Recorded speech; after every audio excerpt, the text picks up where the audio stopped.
하나님 말씀은 마태복음 7장 1절에서 6절까지 말씀입니다.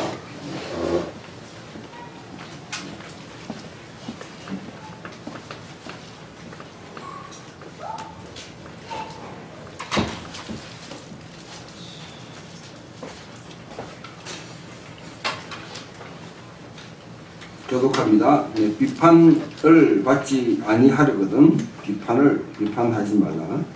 너희가 비판하는 그 비판으로 너희가 평안을 받을 것이요 너희가 헤아리는 그 헤아림으로 너희가 헤아림을 받을 것이니라. 어찌하여 형제의 눈 속에 있는 실은 보고 내 눈 속에 있는 들보는 깨달지 못하느냐. 너가 내 눈 속에 들보가 있는데 어찌하여 형제에게 말하기를 나로 내 눈 속에 있는 귀를 빼게 하라 하겠느냐. 외식하는 자여 먼저 내 눈 속에서 들보를 빼어라. 그 후에야 밝히 보고 형제의 눈 속에서 티를 빼리라. 거룩한 것을 그에게 주지 말며 너희 진주를 돼지 앞에 던지지 말라. 그들이 그것을 발로 밟고 우리가 너희를 주저 상하게 할까 염려하라. 아멘. 이 말씀을 가지고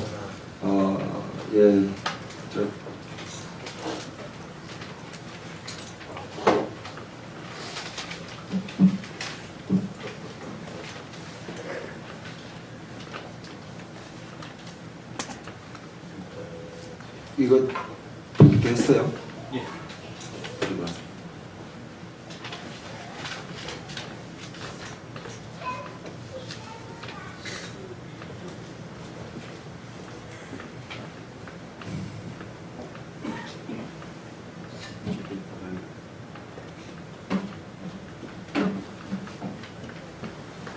예.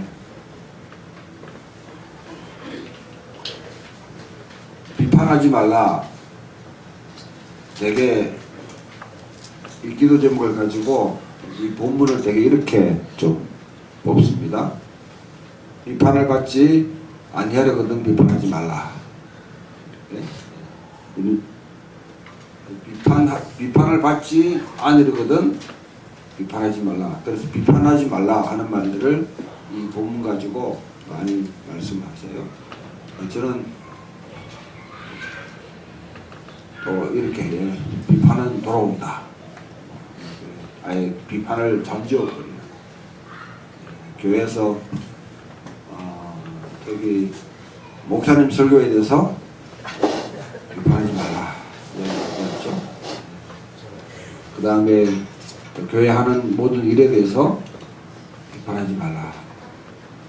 그렇게 합니다. 저는 적극적으로 비판하라고 말씀하고 싶습니다. 비판력이 없는 사람은 돼지와 같은 존재. 나도 공부를 알겠지만은 돼지에게 진주를 던지지 말라. 그렇게 하죠. 그래서 비판하지 말라는 사람은 말하지 말아요. 말하면 안 돼요.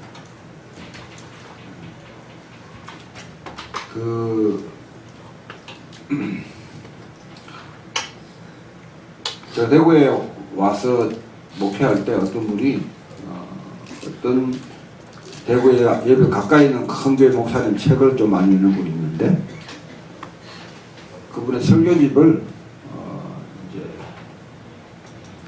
아마 기독교 사상인가 거기에 이제 정용섭 목사님, 정용성이 아니고요. 제가 어릴 때 집에서 용섭이라고 불렀어요. 정용섭 목사님이 이제 다른 한국의 유명한 목사님들 설교를 쭉 비평을 갖다 좀 해놨어요. 그걸 저한테 전화가 왔어요. 왜 나는 목사님의 설교를 그렇게 비판을 갖다 했냐고. 저는 그게 있는지도 몰랐는데 그 무슨 소리입니까? 하니까 여차에서 이렇게 하길래 제가 말씀드렸어요. 장로님, 목사님의 설교가 교회 내부에서만 하면 뭐 제가 그게 관여할 일이 없습니다. 그러나 공중파를 타고 그 다음에 출판을 한다는 거는 대중 앞에 내놓는 건데, 그리고 상품으로 파는 건데, 그걸 갖다가 비평 없이 그렇게 막 소통시키면 이거는 문제가 있는 거 아닙니까? 대중 앞에 내놓는 모든 것들은 상품이든 정책이든 모든 것들이 다 비평을 받아야지 건의해지는 건데, 그런 식으로 하면 뭐 목사님 설교가 하나님 말씀이 아니지 않습니까? 앞으로 이런 말은 지금은 정중하게 말씀드리지만은 앞으로 이따 오시게 전용하지 마십시오. 그리고 마지막 말씀드리는데 한글을 좀 제대로 읽고 하십시오. 아마 그 저자는 정용성이 아니라 정용섭입니다.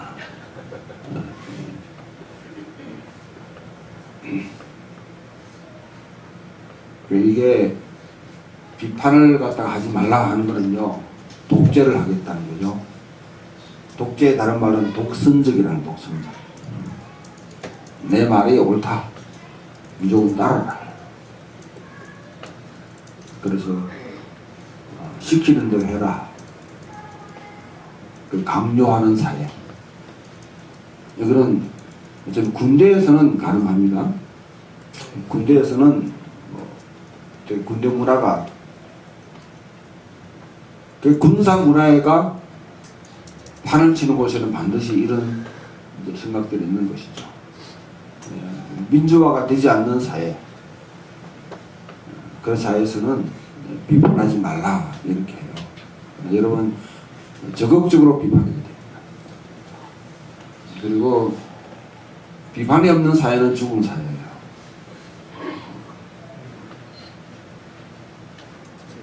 이 땅에 하나님 외에 그 누구도 비판해서 제어될 사람은 없습니다. 예수님도 이 땅에 오셔가지고 상당히 많은 비판을 많이 받았습니다. 예수님도 우리가 연약함을 깨닫고 우리가 생각이나 우리 행위가 완전하지 않다는 사람, 비판을 받지 않겠다. 나는 의인이고 나는 완전한 사람이다 고 주장하는 것이죠. 그거는 오만한 겁니다. 다시 말씀드리지만은 앞에서 목회자로서 앞에 설교하는 내용이 하나님 말씀이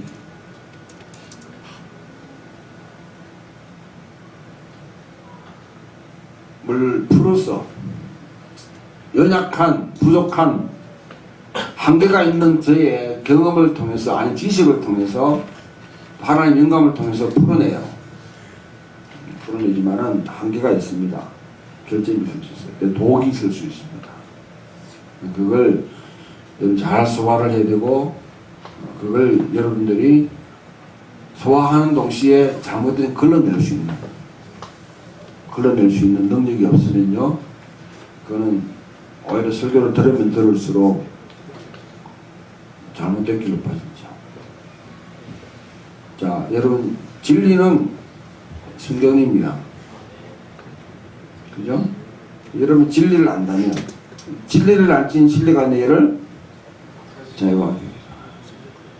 그리스도 안에 참된 자유는 진리를 아는 사람은요, 비평을 하게 되어 있어요. 진리를 아는 사람은 분별력이 있습니다. 진리를 아는 사람은 아무거나 주는 대로 먹고 마시지 않아요. 걸러낼 수 있는 능력이 있습니다. 그것이 없다고 그러면 여러분 진리를 모르는 사람입니다. 참과 거짓에 대한 분별력을 가지지 못하면 내 속에 진리가 없다는 증거예요. 빛과 어둠이 무엇인지를 구별을 못하면 내 속에 진리가 없다는 것입니다. 지난주에 말씀드렸죠? 내 속에 빛이 가득하면 이게 눈으로 다른 비추게 되죠.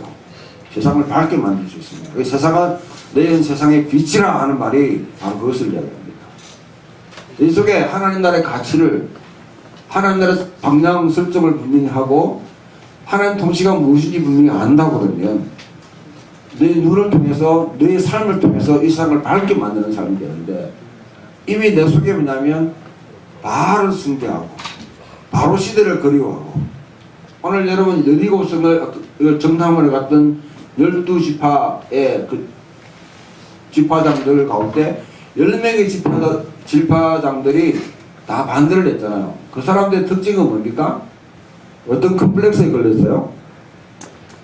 그 사람들은 메뚜기 컴플렉스에 걸린 사람들입니다. 메뚜기 컴플렉스. 너무 크다. 우리는 메뚜기 같다. 자기 자신을 메뚜기와 같이 여기는 거다. 응? 그런 컴플렉스에 우리가 걸려가지고 잘 분별을 못할 수 있습니다. 그래서 바로 가나안 땅으로 다시 애굽으로 돌아가자. 이 바로의 노예 생활할 때 그 근성을 갖다가 부추게하고 그것을 좋아하는 그걸 구별할 수 있어요. 다시 말씀드리지만 하나님의 백성은요, 하나님의 백성의 자리는 광야입니다. 광야. 성경에 보면 하나님이 새로운 일을 시작할 때 우리를 광야로 몰아냈어요. 광야는 왜 주셨습니까? 바로의 애굽의 바로의 그 세계에서 벗어나야 돼요. 다시 들어갈 가나안 땅은 바알 숭배하는 곳입니다. 그 바알 숭배를 하는 자들을 물리치고 그 가운데 하나님의 통치를 이루기 위해서는 바로의 통치에 대해서 내가 거부하고, 그렇기 때문에 안식일을 지켜야 돼요. 안식일. 일주일에 하루의 리듬을 깨는 과감한 결단을 필요합니다.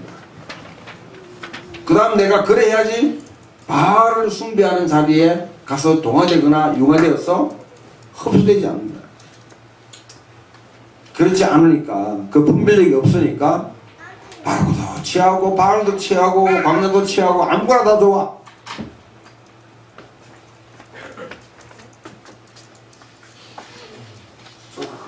소프트웨어로 업데이트하라고 하는 거예요.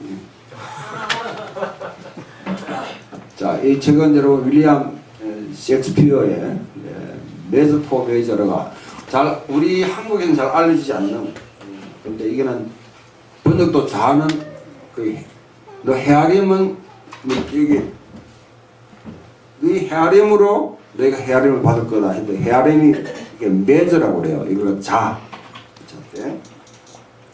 여기에 4명의 5명 정도의 뭐냐면 중요한 인물들이 등장하는데, 빈센티오라는 이 사람이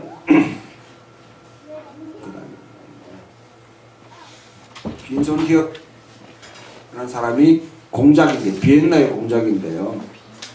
자기가 이렇게 하다 조금 지치기도 하고, 이 나라가 뭐냐면 자기가 좀 암행을 해야 되겠다. 암행선처럼. 그래서 뭐냐면 자기가 가장 신뢰하는 사람인 안젤로라는 사람한테 이제 나라의 공작을, 대리 공작을 맡기고 자기는 암행을 쭉 합니다. 빈센트라는 사람은 상당히 청교도적인 인격성을 가지고 있어요. 그래서 여기 보면 법을 수화비로 만들어서는 안 돼요 하는 사람입니다. 청교도적인 인격성을 이제 가지고 막 법대로 막 통치하는데, 문제는 뭐냐면 이 사람이 법을 갖다가 딱 하다 보니까 이 클라디오라는 사람을 갖다가 딱 찍는데, 이 사람은 자기의 이제 그 약혼녀를 혼전 임신시켰다 이렇게 드러났어요. 잡아들라라 이래가지고 클라디오를 갖다가 이제 사형선고, 혼전 임신시켰다고 사형선고를 갖다가 내리게 만드는 거죠. 그러니까 이 이야기를 들었던 뭡니까? 이제 이 클라디오가 자기가 죽게 됐으니까 이사벨라라는 자기 여동생이 여기 보면 수녀로 있는데, 수녀한테 가가지고 이야기를 합니다. 이거 좀 살려도, 네가 이 안젤라한테 가가지고 안젤리오 이 대리 공작한테 가가지고 내 사정을 이야기하고 좀 구별 운동을 좀 해달라. 그렇게 해서 이사벨라가 지금 이제 안젤라한테 가가지고 쭉 이야기를 쭉 하니까 법을 흡수하기로 만들지 마시오 하고 막 이렇게 하면서 하는 거예요. 그래서 간청하는데 이 이제 공작이 어떻게 하냐면 대리 공작이 안젤라가 너무 이쁘거든. 너무 이뻐. 그러니까 이제 딜을 시도한 거야. 네가 나한테 나와 하룻밤을 자면 네 이제 오빠에 그것다 이제 면해주겠다. 사형을 면해주겠다. 이 조건을 갖다가 내가 걸고 딜을 하는 거죠. 그러니까 안젤라가 고민에 빠졌을 때 이제 진짜 공작이 나타나가지고 이 대리 총독이 사실은 자기 이제 약혼녀가 있었는데 하룻밤 자게 가겠다 해놓고 자기 이제 약혼녀를 갖다가 거기 이제 들어가가지고 하룻밤을 지내게 만들고 그 다음에 이제 나왔는데 이 안젤로가 또 뭐냐면 악하게 클라우디를 사형시키라 해버렸어요. 사형시키니까 사형 집행장의 공정이 나타나가지고 멈추게 만들고 대신에 이제 다른 죽은 자의 머리를 갖다가 다시 이제 받치고 난 뒤에 공작이 딱 등등해가지고 안젤라를 갖다가 이제 이 대리 공작을 맡겼던 이 사람을 불러가지고 네가 무슨 걸 이제 저질렀는지 쭉 악행을 드러내는 거죠. 그래서 이 대리 공작을 맡겼던 죽이느냐 그렇지 않습니다. 대신에 이제 해피엔딩으로 끝나는데 본래 약혼녀와 결혼하게 만들고 그 다음에 본래 공작은 저 수녀에 있던 누구입니까? 이사벨라죠. 이사벨라한테 청혼을 해서 결혼했는지는 잘 모르겠어요. 아무튼 수녀가 뭐 이런 이야기. 셰익스피어가 활동할 당시에 영국 자체는 굉장히 청교도 문화가 쫙 깔려있는 그런 시대에 기독교가 가지고 있는 위선을 갖다가 그대로 짚어주는 거죠. 그리고 그 벽에는 정의보다는 자비가 있습니다. 정의보다는 자비가 없습니다. 하는 것을 그렇게 말씀하는 그런 메시지로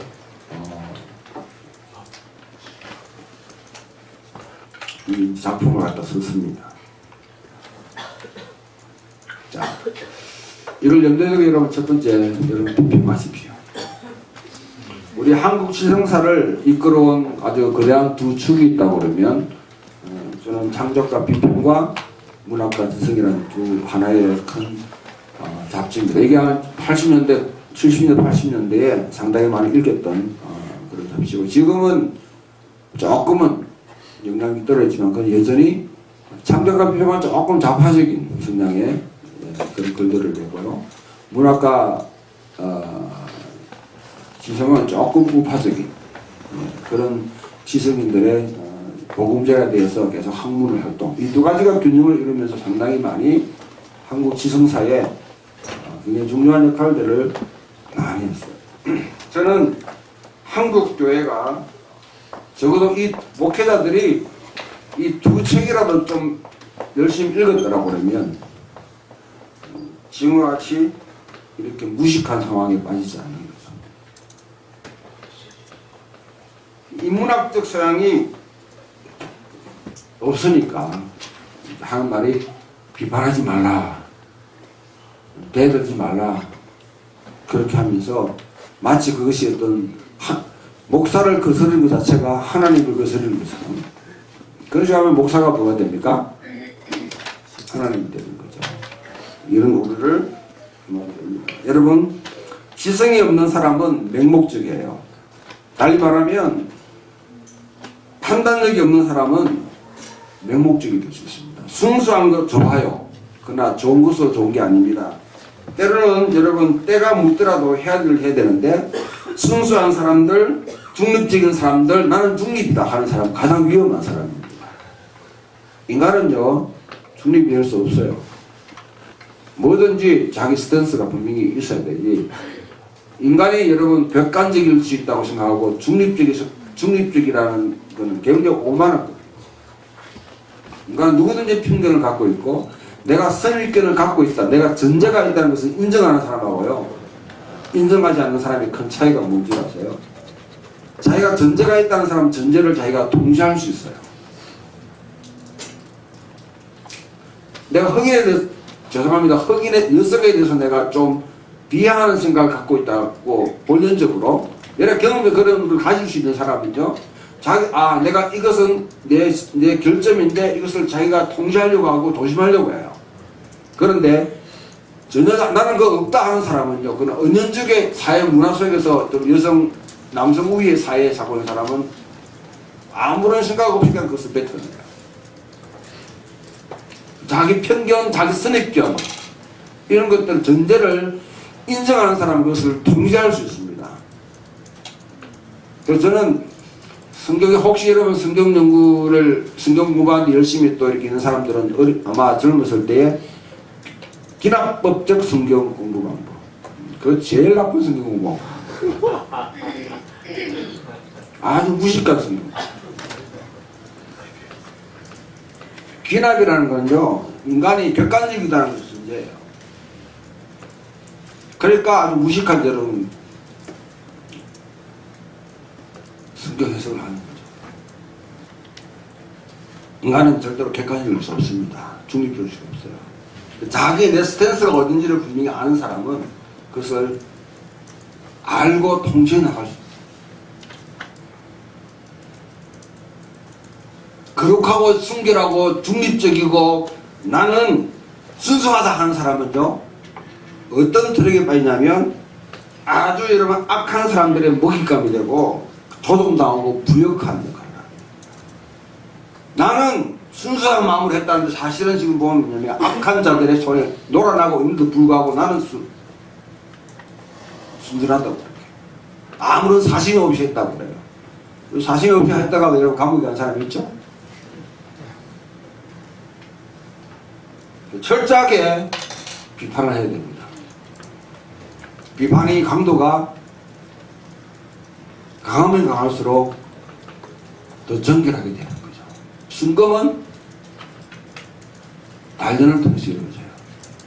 우리 지난주 기도 시간에도 우리 하나님 공동체를 점검과 같이 단련하신다 했을 때, 점검 여러분 이 건강 속에 있는 다른 붙어있는 이 불순물들을 떼내는 작업, 이게 철저하면 철저할수록 순도가 더 높아지는 거죠.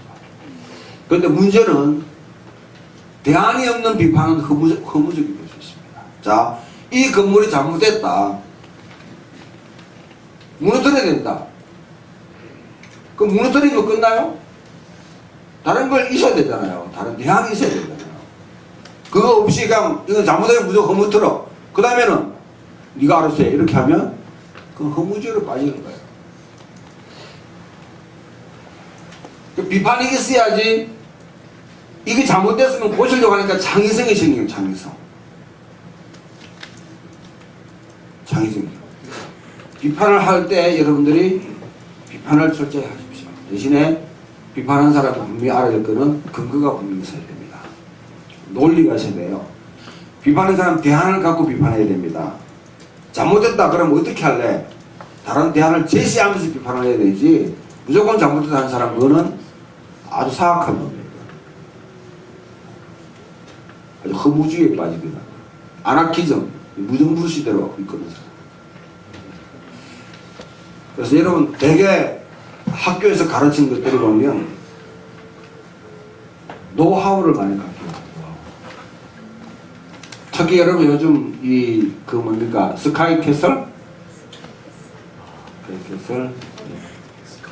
아주 그냥 이제 한국 사회에 이 엘리트층들의 모습을 그대로 드러내는데, 어떻게 하면 성적을 잘 올릴까? 선생들은 노하우를 가르쳐요. 노하우를 가르쳐요. 이거는요, 꼼수 인생을 갖다 만드는 겁니다. 제가 봐도 그래. 보면 제가 토플을 갖다가 공부했는데요, 그냥 공부하니까 이 점수가 안 오르더라고. 학원에 가니까 점수가 확 오르더라고. 가보니까 학원은 패턴을 쫙 이해가지고 뭘 딱 하면 다 그렇게 하니까 시간도 절약하고 점수가 팍팍 올라가. 그건 학원에서 하는 거예요. 학교에서 그렇게 하면 안 되죠. 교회에서 그렇게 하면 안 되죠. 교회는 여러분 지식을 푹 집어넣으면서 자기 지식 능력을 갖다가 확대시키는 것이 아니라 사고를, 비평적 사고를 계속 갖게 만들어요. 이 세상에 대해서 비판적 사고를 갖고 만들어요. 그래서 우리가 여러분 비평적 사고를 할 수 있어야 해요. 학교에 가서나 아니면 보면요, 사람들이 비평적 사고를 못하고 무조건 주는 대로 그냥 받아들고 가요. Why? 왜? 여러분 뭔가를 창업을 하고 뭔가를 하려고 하는 사람은 No why? 왜라는 질문에 끊임없이 천착하면서 그것을 자기 왜 이걸 해야 되는지, 그 다음에 여러분 창의로운 컨텐츠가 필요한 것이죠. 스티브 잡스가 왜 위대합니까? 이 두 가지가 확실해요. 스티브 잡스는 노하우에 대해서 별로 몰라요. 그러나 두 가지에 대해서 No why? 왜 이게 필요한지, 왜 IBM으로 우리가 살아야 되지? 다른 방법이 있다는 거죠. 다른 방법. 그 애플을 만드는 거잖아요. 왜 이렇게 내쳐가지고 운영해야 되지? 그런 거 뚝뚝 이렇게 하면 가능한데. 천하가 내 손에 있습니다. 이걸 만드는 것 자체가 그런 창의력이 생기는 거죠. 여러분, 비평을 할 수 있는 사람은 이런 컨텐츠를 계속 그걸, 우리 풍경에 있는 교회가 이 땅에 이런 대안을 제시하기 위해서는 컨텐츠가 필요해요. 컨텐츠가 없는 인간들은 매주 먹고 소화시켜 버리고 배설시키는 거죠. 그런 건 하나도 없어. 달리 말하면 여러분, 이 문을 나서면서 뭐냐면 오늘 설교가 무엇이 생각이 안 나면 어떻게 되는 거예요? 납대가리죠. 아무 생각 없이 이 시간을 갖다가 여러분 허비하고 소비하고 지내는 겁니다. 왔다가 그냥 갑니다. 참 멋있는 말이에요. 왜 왔니? 안 오면 뭐 또 뭐라 하는 건지, 아니 누가 뭐 이렇게 나을 것 같아가지고 주일 아침 찝찝찝찝하니까 어떤 사람은 목사가 꼬라고 온다면 목욕 때문에 온다든지. 아주 어리석은 사람입니다. 다른 사람의 시선에서 다른 사람이 자기가 조종되는 사람은 가장 바보 같은 사람이에요. 하나님은 여러분 자유로운 인간으로 인정하시고 여러분 선택할 수 있는 권리를 주셨습니다. 할렐루야. 이 시간에 앉아있는 것은 여러분 선택했기 때문에, 여러분이 선택했기 때문에 여기 있는 거예요. 하나님 불러가 온 거 그런 말을 하지 말고요. 하나님 보자고 핑계하지 말고 여러분이 오기를 결정했기 때문에 앉아있는 거예요.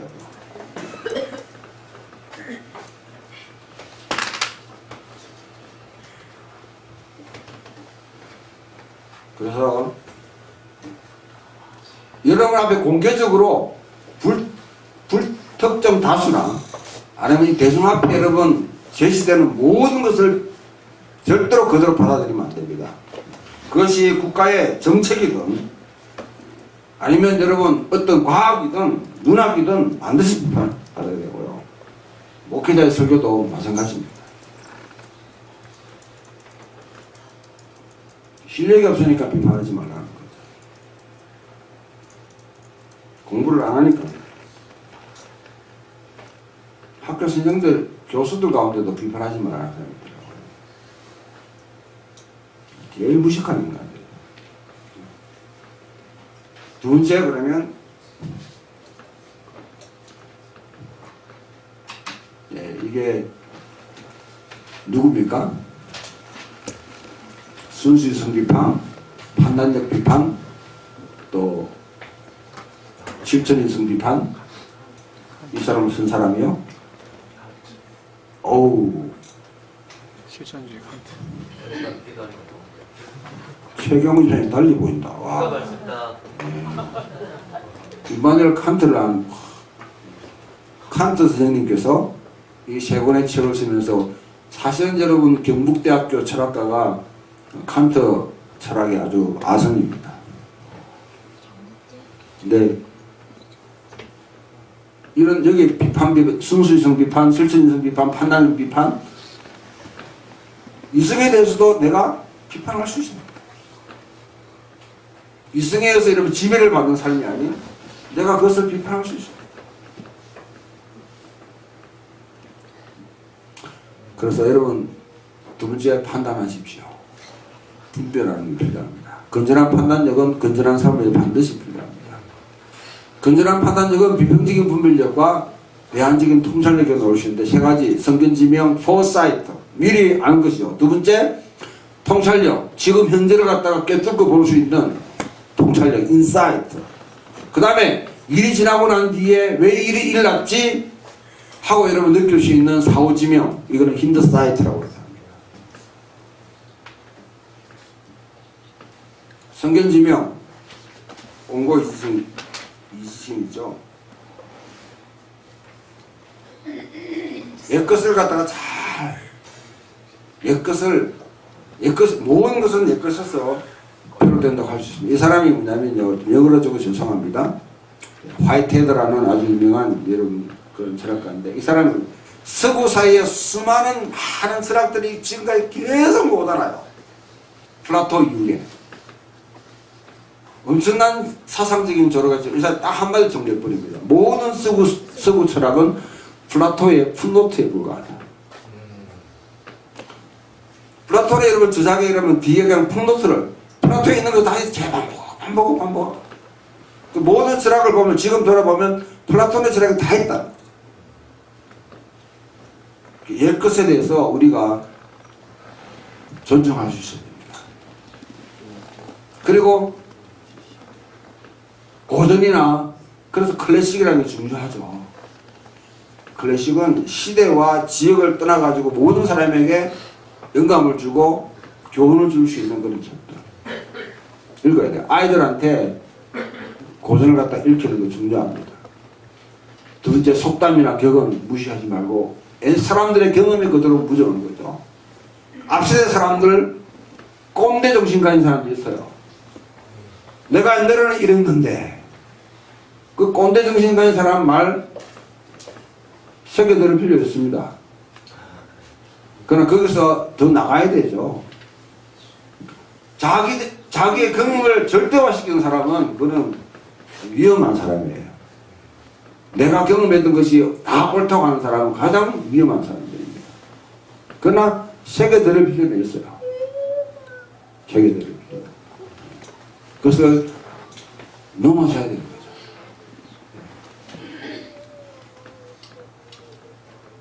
제가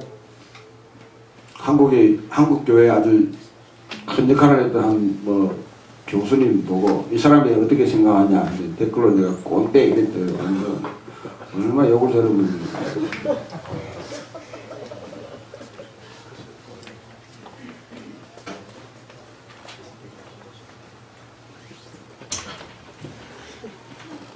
선생들이 되게 좀 꼰대를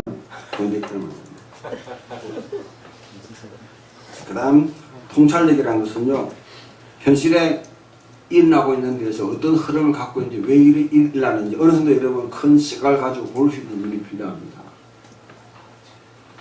그래야지 내가 판단을 할 수 있는 거죠.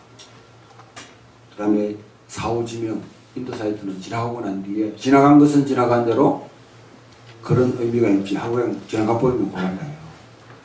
거기서 내가 얻을 수 있는, 그래 역사적인 경험을 갖다가 역사를 잊은 민족은 미래가 없다는 것 마찬가지입니다. 어떤 사람이 한 번 실수는 누구나 할 수 있어요. 그냥 두 번, 세 번 계속 반복하는 거는 그거는 뭔가 문제가 있죠. 인격에 문제가 있든지 시스템에 문제가 있든지 한 번 여러분 비싼 대가를 치르고 한번 실수를 했으면 그 다음에 그것을 하지 않아야 돼요. 계산하려고 해요. 그 노력이 없는 사람은 그거는요 자기 스스로 반성하거나 아니면 발전시킬 능력이 없는 사람입니다.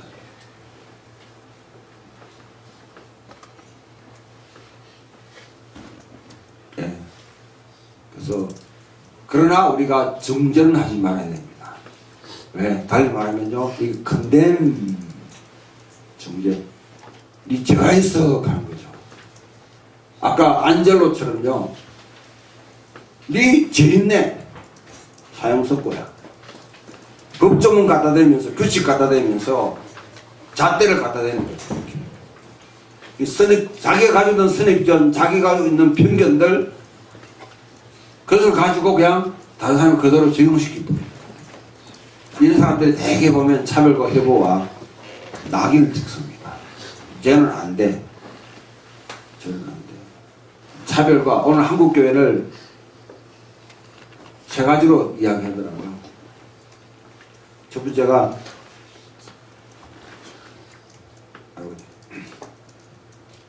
차별과 회부의 종교.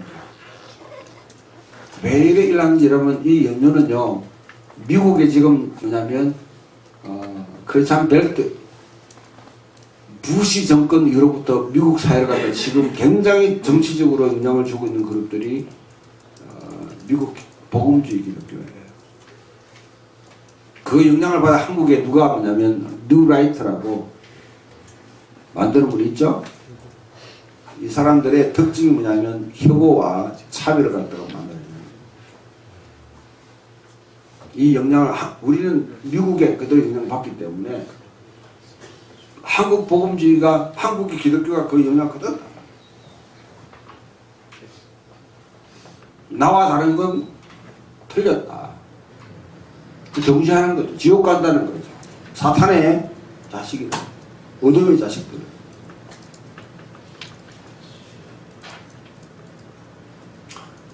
그 다음에 두 번째가 뭐냐면 이 자폐증권의 기독교.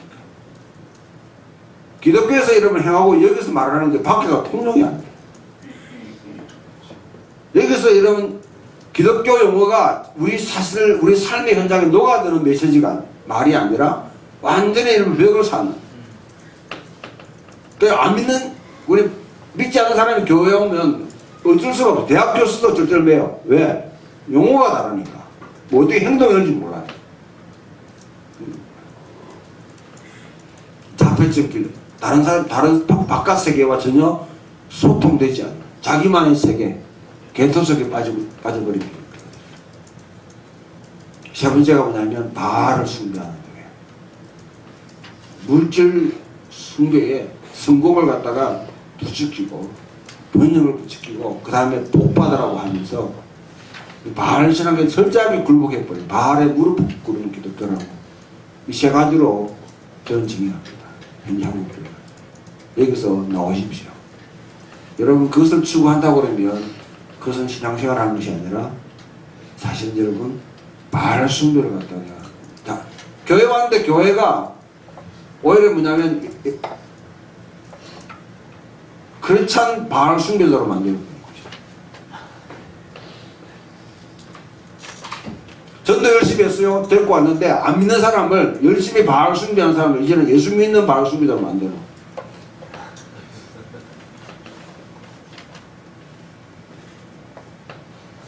우리 누구도 남을 판단하거나 정죄할 수 있는 권력은 없습니다. 하나님 주신 것에 대해서 인간을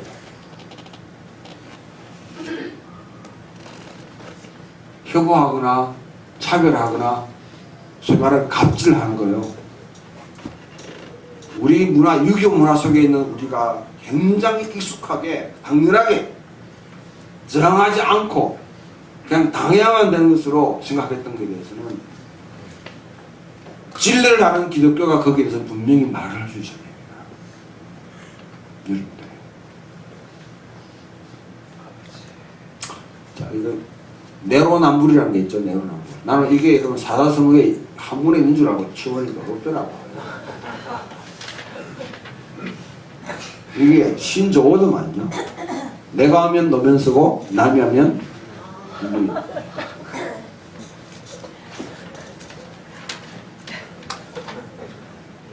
눈썹에 들고 왔다.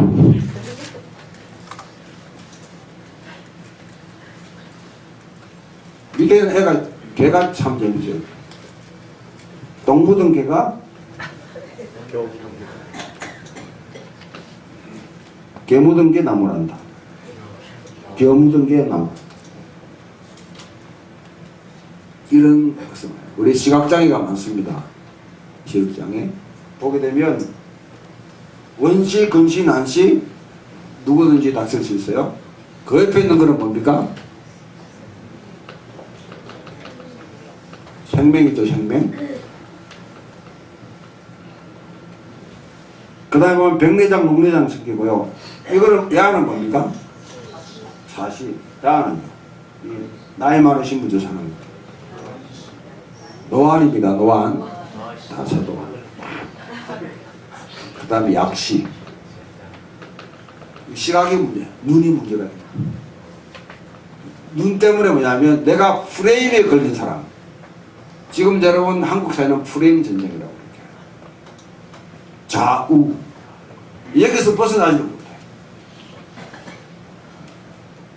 그래서 여러분 보게 되니까 관절.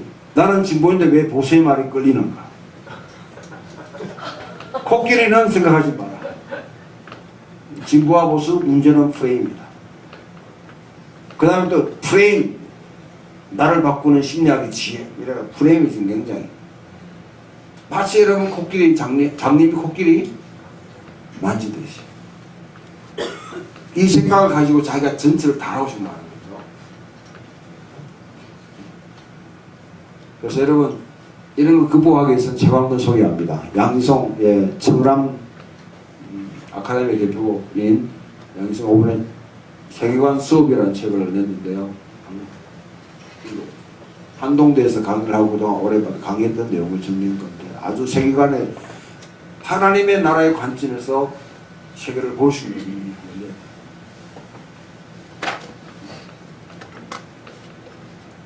자 그래서 이것을 가지고 여러분 이런 프레임에 걸어놓고 그냥 다른 사람을 정지하거나 나와 다르니까 틀렸다고 한다든지 이거는 우리가 저는 이슬람에 대해서 회고하면 안 됩니다. 여러분들 이슬람 서구 사회는 제가 유학 당시 1994년도부터 가서 2000년도까지 6년간 영국에 있었는데 영국 대학의 신학과에서는 이슬람과 기독교가 어떻게 대화할까를 치열하게 제가 고민하면서 논문 발표하고 대화하고 그렇게 해요. 한국의 이런 신학교에서는 이슬람과 대화만 오늘 종교다운주의를 해가지고 아예 뭐냐면 아주 이상한 사람 놀아버려요. 이슬람 안에 여러분 예수도 있고 이슬람 안에 모세도 있고요. 이슬람 안에 우리와 같은 신앙에 공유하는 부분이 공유 인터페이스가 많습니다. 공유 면적이 많아요. 그러면서 하려면서는 전도할 수 있는 계기를 삼을 수 있는데도 다르니까 털려서 너희들은 악마의 자식이야 이렇게 문제를 동성애 문제라든지 다른 여러분 이데올로기 문제도 마찬가지죠. 어깨가 말하면 여러분 자본주의나 공산주의가 다 성경에서 다 나왔어요. 왜 달라지는지를 이해할 수 있는 그런 좀 이해폭을 넓혀야 되지. 헨리 조지를 갖다 공산주의로 보는 아주 무식한 여러분 이 기독교 공부하는 기독교 무식한 기독교 그대로 드러내야 합니다.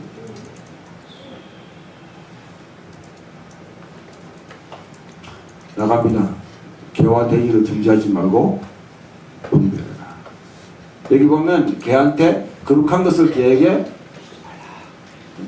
이거는 맹견은 조심해야 됩니다. 그러나 사랑해야 돼요. 권사님 얘는 두렵죠? 이거 물어요. 이거는 사랑스러운 말투지. 이건 누구야 하냐면요. 누구를 보면 헬라인들을 이야기해요. 헬라인들 가운데 시닉 필라스피라고요. 견유학파를 견유학파. 즉 계집에 들어가가지고 그 철학을 그 나와가지고 계집에서 있다가 뭐냐면 사회를 갖다 개 모습으로 뭐냐면 개 입장에서 세상을 보기 시작하는 거예요. 그래서 부잣집에 가가지고 그렇게 살면 안 된다. 이렇게 하니까 누가 찾아왔냐면 알렉산더가 찾아와서 알렉산더 대왕이 지혜를 얻겨서 찾아오니까 왜 신이 모든 사람에게 다 햇빛을 주는데 왜 당신은 내 햇빛을 가리냐? 받아 죽으려고, 그죠? 죽으려고. 당연하게. 근데 이런 헬라인들이에요. 그 다음에 돼지. 옆에 있는 사람 누구죠? 이번에 뭐 상 받았잖아요, 제가. 올해가 뭡니까? 황금 돼지해? 황금 돼지해. 돼지의 특징은 성경은 돼지를 개를 다 부정한 동물로 생각합니다. 헬라인과 로마에 대해서 이방인들이 이야기하는 거죠. 그래서 돼지는 특징은 대책임질을 하잖아요. 주는 대로 푹 씁니다. 로마인들은 무조건 내려보면 자기 이기는 사람 다 집어삼킵니까? 다 수용해버려요.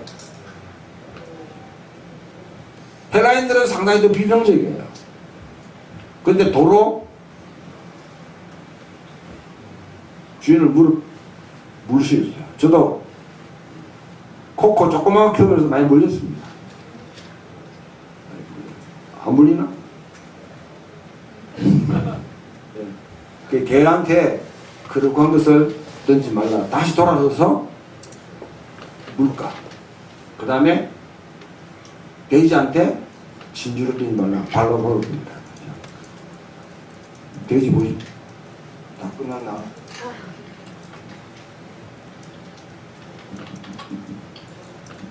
했어요?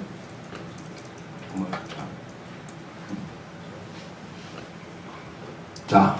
제가 이 말씀을 통해서 보면요. 물론 제가 이걸 좀 더 한 단계 업그레이드 시켜서 한 말씀이 있습니다만 시간이 많이 지나기 때문에 끝내겠습니다. 네. 정리하면 우리는 심판주가 아닙니다. 하나님이 우리의 판단하십니다. 그렇다고 해서 우리는 남을 판단하지 말아야 되느냐? 아니, 비판할 수 있고 분별할 수 있어야 됩니다. 비판력과 분별력이 없다고 그러면 여러분 우리는 이 땅에 아주 그냥 다른 사람의 의견이나 지배적인 그런 사상이나 이 세대의 흐름에 난 그대로 노출되어 그 흐름에 따라갈 수밖에 없어요. 그것을 저항하려고 하면, 거슬러 올라가려고 하면 이래 가서는 안 된다는 분명한 자기의 비판력이 있어야 되고, 어디로 가야 될지에 대한 분명히 판단력이 있어야 되죠. 그러나 나와 다르고 다른 사람을 갖다가 정죄하면서 너는 안 돼, 너는 악마야, 너는 어둠의 자식이야, 사탄의 지배를 받아, 이런 식으로 정죄하든지, 다른 것은 틀린 게 아닙니다. 하나님 우리에게 다양성이가 다 있어요. 저는 어릴 때 여러분, 저는 합동석에 있다가 한 번도 떠난 적이 없는데요. 부산에서 여러분 신앙생활을 하고 할 때 통합적 칼책이라고 해요. 칼책. 우리 장모님 칼책에서 오셨는데 저는 칼책은 저번 지옥 갈 줄 알았어요. 그 신앙생활을 그렇게 교육시켰다. 그래 뭐 감리교라든지 침례교에 가면 큰일 날 줄 알았어요. 그리스도 안에 같은 몸인데 다. 그 안에 다 다양성을 갖고 이러면 강조점이 다 다른데 그런 식으로 이단으로 정죄해버리는 거예요. 진짜 이단은 솔숨을 죽이면서 옆에 있는 가톨릭은 이단이라면서 진짜 파고들고 있는 신천지라든지 이런 걸 분별도 못하면서 그게 우리의 지금 약점이에요. 약점이에요. 그렇게 해서는 아까 보면 돼지와 개를 분별할 수 있어야 되죠. 그들의 거룩한 것을 던져주고 진주를 던지지 말아야 되죠.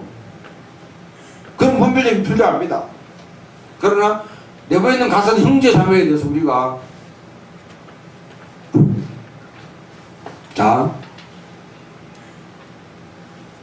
자기한테 엄격하면서 남한테 엄격한 사람이 있어요. 이 바리새인들의 특징입니다. 나는 굉장히 자기한테 굉장히 관대하면서 남한테는 엄격한 잣대를 갖다 대는 사람이 가장 나쁜 놈이에요. 아주 골치 아픈 인간이죠. 예수님이 보여준 건 뭡니까? 본인한테는 엄격하면서 다른 사람한테는 관대할 수 있어요. 내 잣대를 다른 사람한테 그대로 갖다 대지 말라는 거예요. 그러면서 우리가 사람들을 포용하고 묶어 나갈 수 있습니다. 여러분, 이 교회가 사회 집단이라고 그러면요, 비효율적이고 민폐 끼치고, 그 다음에 뭐냐면 이 공동체에 이런 규칙에 맞지 않는 사람은 걸러내야 됩니다. 그러나 가족이라고 그러면, 가족이라고 그러면 효율이 문제가 아니죠. 가족은 뭔가 이러면 대변 엇나가도 일탈해도 품으려고 합니다. 기다려주는 것이죠. 기다려주는 것이죠. 그런 공동체를 만들어 나가야지 이 하나님의 나라를 우리가 교회에서 보여줄 수 있다. 그런 생각을 가지시고, 또 우리가 분별력과 또 정지하는 마음 두 가지를 분명히 구별할 수 있는 지혜가 저와 여러분 속에 있기를 주님을 축원합니다. 366장